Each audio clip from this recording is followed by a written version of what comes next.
Legend tells us that the gods created and destroyed the world 4 times.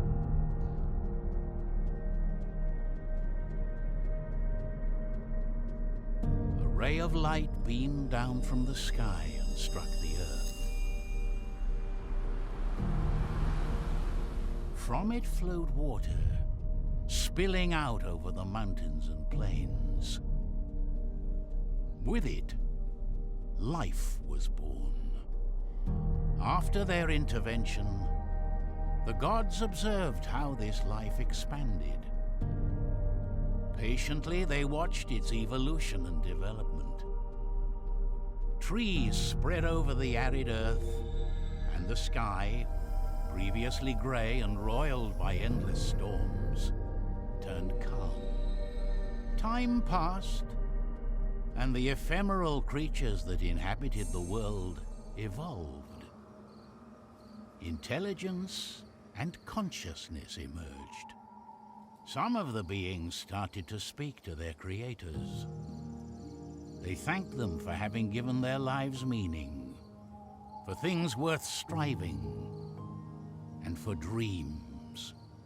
With all this, something marvelous came into being: civilization.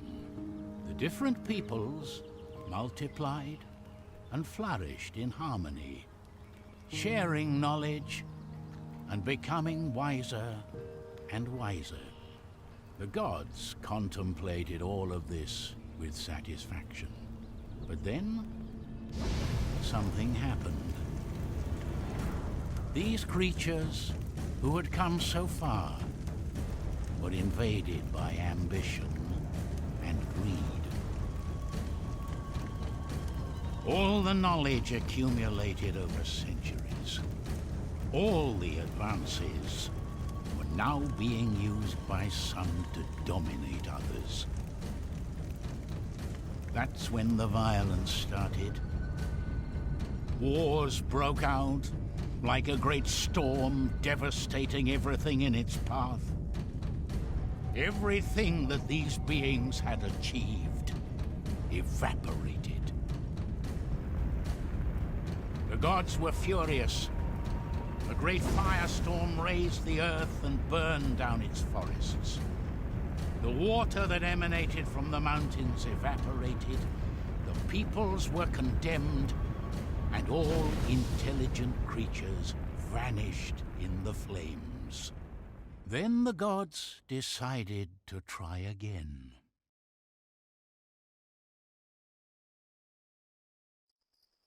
As the teachings of his master flooded his mind, Teku opened his eyes. In front of him he saw all the stars in the firmament. Suddenly he heard a fire crackling nearby. The last thing he remembered were the voices of alarm. His home was being attacked. Then he staggered to his feet.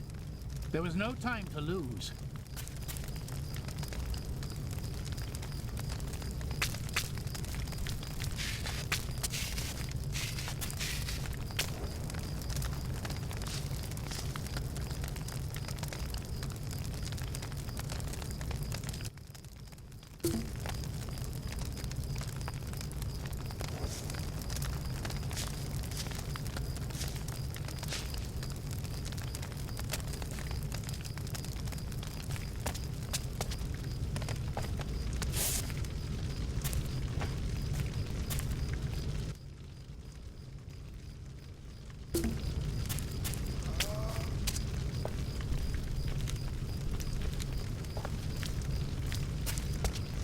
Teku couldn't go on.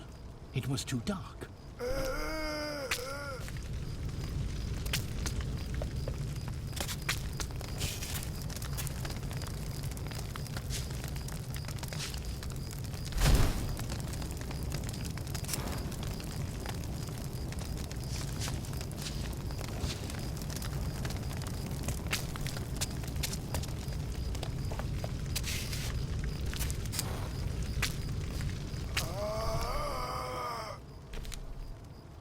Oh no!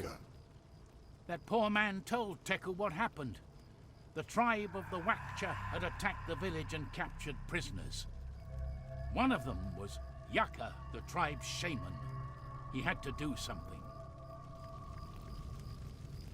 Kumungu shakapak.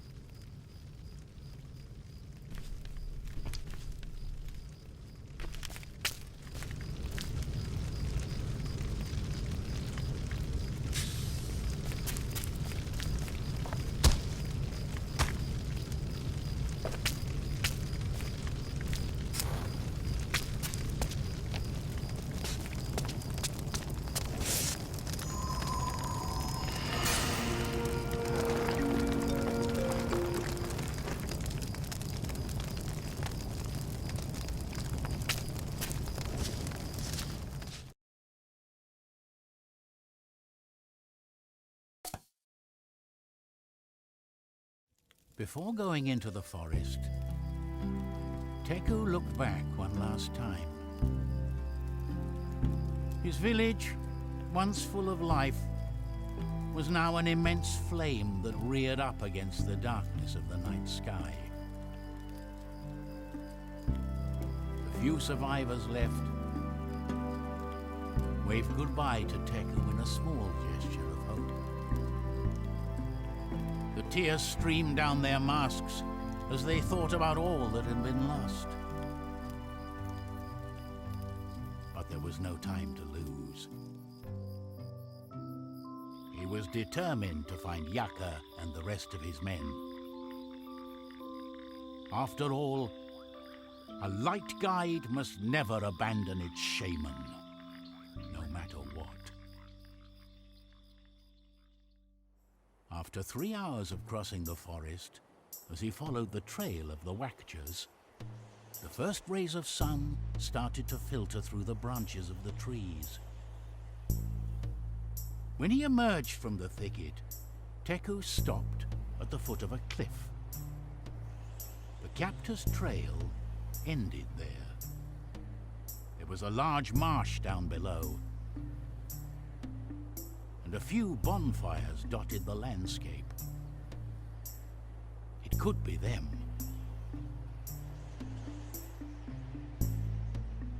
Teku leaned out over the abyss, trying to figure out the best way of getting down,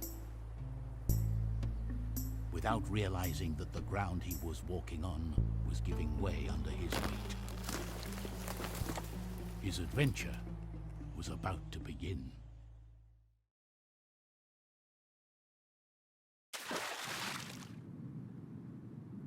Wake up, Teku. Come on.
Teku observed the gigantic carved rock.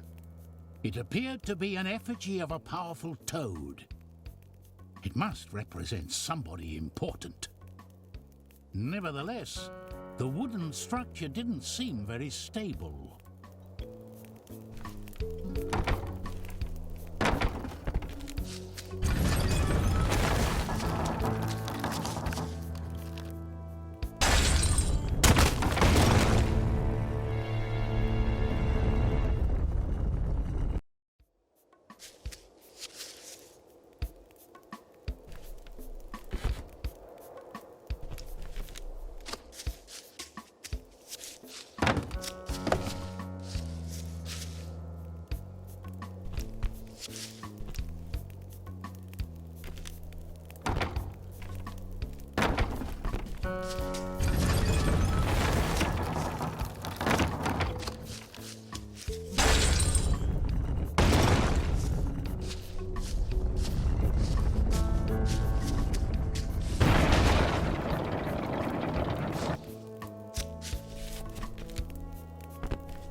A large symbol painted in green was hidden behind the enormous rock.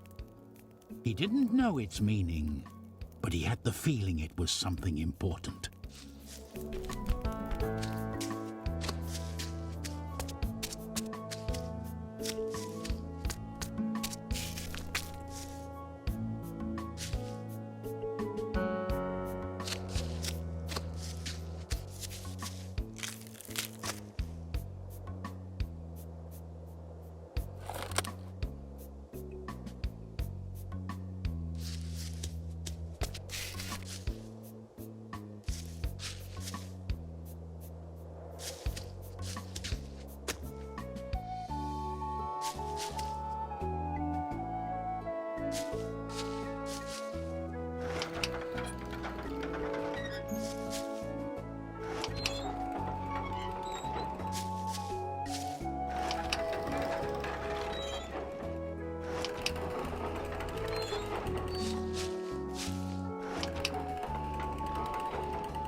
It was a Wakcha warrior.